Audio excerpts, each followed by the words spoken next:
আসসালামু আলাইকুম। শুনছেন সংবাদ শিরোনাম।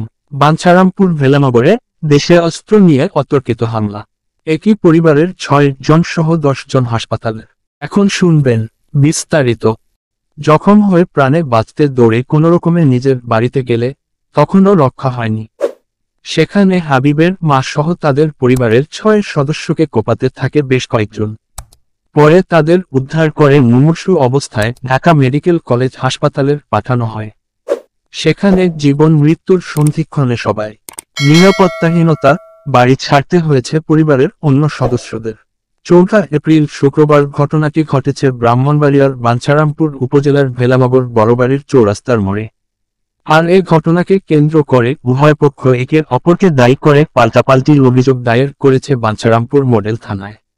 কোপানোর ঘটনায় অভিযুক্তরা হলেন ভেলানগর গ্রামের মৃত সৈয়দ মিয়ার ছেলে কামরুল, জাকির হোসেনের ছেলে নীরব, আব্দুল কাদির মিয়ার ছেলে সাইদুল, সেন্টু মিয়ার ছেলে শিহাব, মৃত আব্দুল রাজ্জাকের ছেলে মানিক ও মানিক মিয়ার ছেলে আশিক।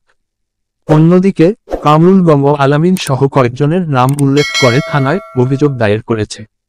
ঘটনার বিষয়ে জানতে ভেলানগর গ্রামে ভুক্তভোগীদের বাড়িতে গিয়ে দেখা যায় শুনশান নীরবতা।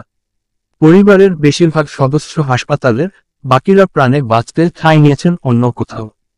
বাড়িতে নারী ছাড়া কোনো পুরুষকে পাওয়া যায়নি।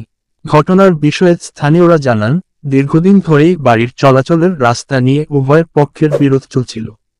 এর মধ্যে ঈদের দিনই সূত্র ধরে হঠাৎ হুমায়ুন কবিরের বাড়িতে হামলা চালিয়ে ভাঙচুর ও তার ছেলেকে মারধর করে কামরুল সহ তার পরিবারের লোকজন।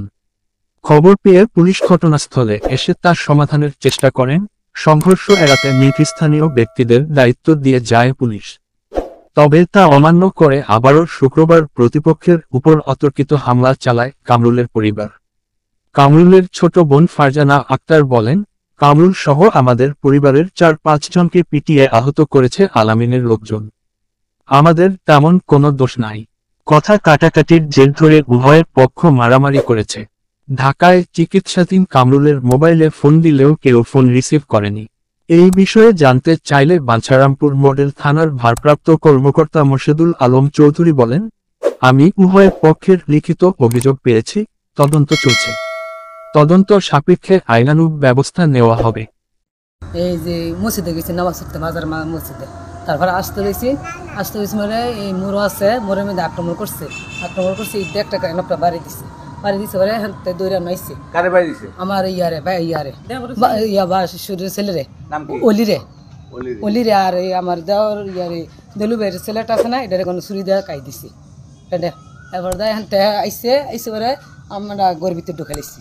গড়ের ভিতরে ঢুকে আমরা দাঁড়াইছি পরে এন্দাইছে কচু আমরা গেট দিয়ে লাইছি পরে গেট লাতি দেমাকছে এটা ভাঙ্গিয়া কিছু হয়েছে, সেই গেটে কিছু হয়েছে। এন্দা কেন নীরব জেনে নীরবে একটা নাম দাও আর একটা কোবানি দাও নিয়ে আইয়া আমার এই ঘরের বাসুরের ছেলেটারে 3টা কোপ দিচ্ছে। আর আমার বাসুরে কোনো আমার ওলি যেন আমার ওলি কোনো এনিমিতে ফালাইয়া ইচ্ছা মত বেরিয়েছি। সঠিক আমি যেটা বলি রে সঠিক। আমার দেবরের পোলা যেটা কোবাইছে বেশি, এটা কোনো না গড়ি আছে, ঘরের ভিতরে ঢুকে গেছিল, ঘরের ভিতরে গিয়ে কোবাইছে। আমি কামরুলের ছোট বোন, আমার নাম ফারজানা আক্তার। ঈদের দিন ঝগড়া হয়েছে আব্দুল্লাহর সাথে, মানে কথা কাটাকাটি হয়েছে হাসানের, মানে কামরুল হাসানের। তো এটার মধ্যে হ্যাঁ আব্দুল্লাহ হুমায়ুনের ছেলে ইব্রাহিম হেরা খবর দিছে যে এখানে হইতেছে, তোরা সবাই আয়। তো হেরা সবাই মিল্লা এই যে এখানে বালুর মাঠে এই জাহিদ হাসান যায়, এখানে কূপ দিছে 7-8টা সিলি লাগছে। তারপরে হ্যাঁ আঙ্গুলগুলা কামরুল হাসানের বুকে, 2 আডুতে, আর এই যে মেহেদি হাসানের এই 3 আঙ্গুলে ঈদের দিন। এরপরে ঝগড়াটা হয়েছে শুক্রবারে নামাজ পড়ে আসতে হয়েছিল। আসার পরে ইয়ার থেকে ওই আব্বাদানের মোড় থেকে জাহিদ হাসানকে দইরা